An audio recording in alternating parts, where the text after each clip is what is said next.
Bonjour Hugo, petite présentation, moi je m'appelle Elie Nicole, je suis dans le programme de sciences humaines avec mathématiques et je suis dans l'équipe de badminton des Gaillards. Avant le début de la session, je faisais quand même beaucoup d'exercices, notamment avec mon travail, je travaillais dans un terrain de golf, racler les trappes, passer la tondeuse notamment, et je faisais beaucoup d'exercices physiques grâce à ça. Et si tu rajoutes à ça le fait que je fais tous mes déplacements en vélo, ça faisait en sorte que j'étais plutôt en forme depuis cet été justement, même avant. Même si j'avais fait tout cet exercice-là, j'ai quand même dû retourner en cours. Et ces cours-là, c'est des cours de sciences humaines. Donc, c'est des cours tout le temps assis à écouter le prof parler. Donc, à cause de ça, j'ai pas pu avoir autant d'exercices que j'aurais pu, surtout pendant cet été. Et même si je faisais et je fais encore tous mes déplacements en vélo, j'étais juste plus autant en forme à cause de ça. Mais c'est là que le sport rentre en compte. Selon une étude de l'INJET, environ presque la moitié des jeunes sont enclins à participer à des activités sportives organisées, comme des groupes de sport ou des équipes sportives ou des manifestations sportives. Et cette tendance-là diminue avec l'âge. Ils expliquent ça notamment par le fait qu'ils aient plus de temps libre, donc moins de responsabilités, et plus de temps pour faire du sport organisé, et aussi par le fait qu'ils aient plus d'options, notamment les groupes sportifs avec les écoles et ce genre d'affaires.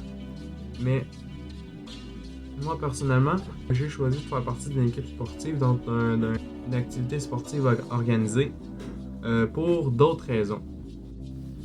J'ai décidé de faire du badminton pour développer non seulement ma santé physique qui vient de pair avec n'importe quel sport, mais aussi ma santé sociale. En effet, je viens de Val d'Or, donc j'avais pas énormément de personnes que je connaissais arriver à Rouen. Mais grâce au badminton, j'ai réussi à me faire un bon groupe social relativement rapidement. En plus, le badminton m'a aidé sur un point de vue spirituel, étant donné que cet aspect compétitif du sport m'a donné plus de motivation et plus de volonté pour continuer à aller à l'école, pour que je puisse rester dans l'équipe et surtout continuer à jouer puis à faire du sport puis à rester en forme.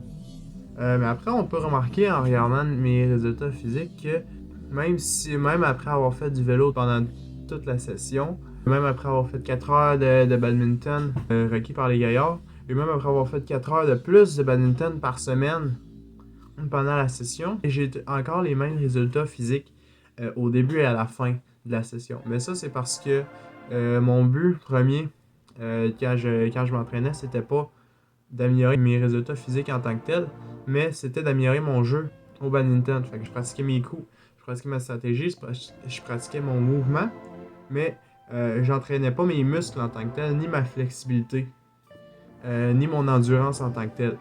Donc j'ai eu plus ou moins les mêmes scores, mais au badminton en tant que tel, je joue mieux.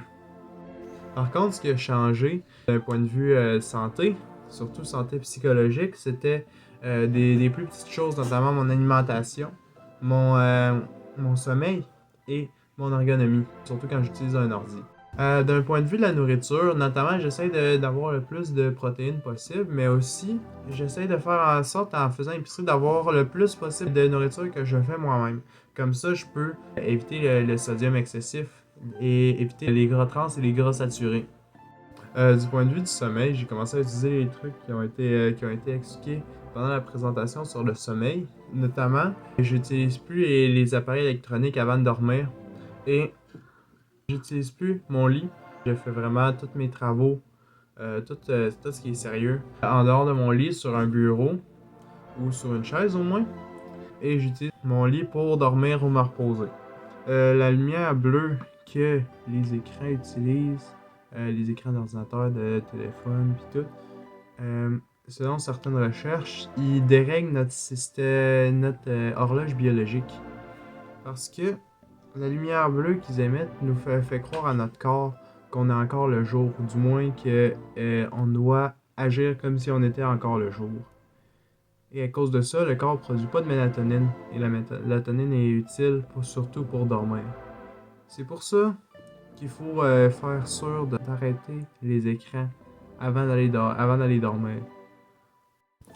Enfin, du point de vue de l'ergonomie, je me suis arrangé pour utiliser mon ordinateur de manière à avoir le moins d'utilisation de la souris possible et que quand j'ai besoin d'utiliser la souris, je l'utilise de la manière où ça fait le moins de problèmes à mon coude qui commençait à avoir des douleurs à cause de la manière que ma souris était placée.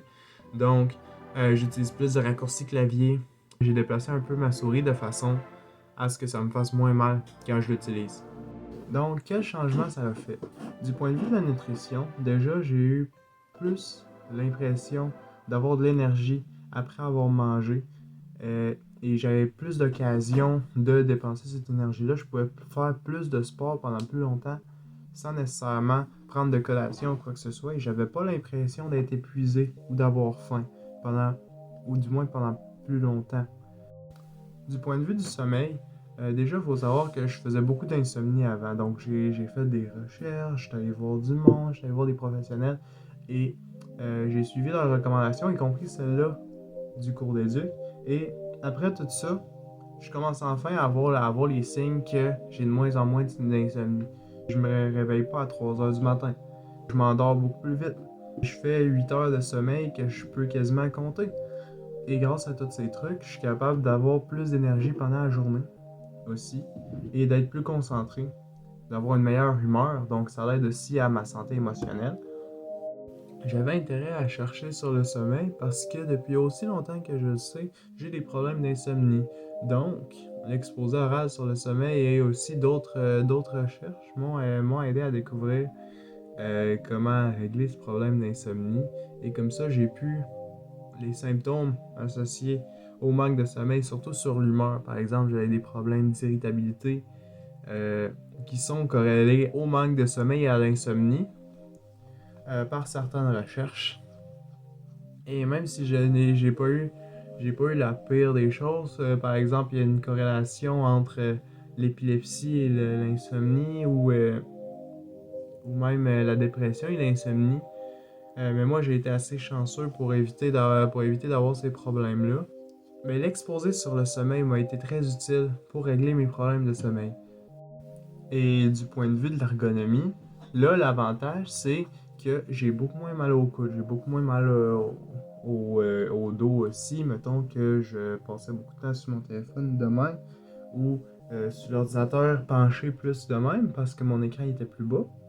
Grâce à l'exposé sur l'ergonomie, j'avais pris des notes et j'ai commencé à replacer mes ordinateurs pour que ça soit plus ergonomique. Donc, ça me fasse moins mal au dos, au coude surtout, et que je puisse passer plus de temps sur l'ordinateur sans que ça ait des répercussions sur mon corps plus longtemps.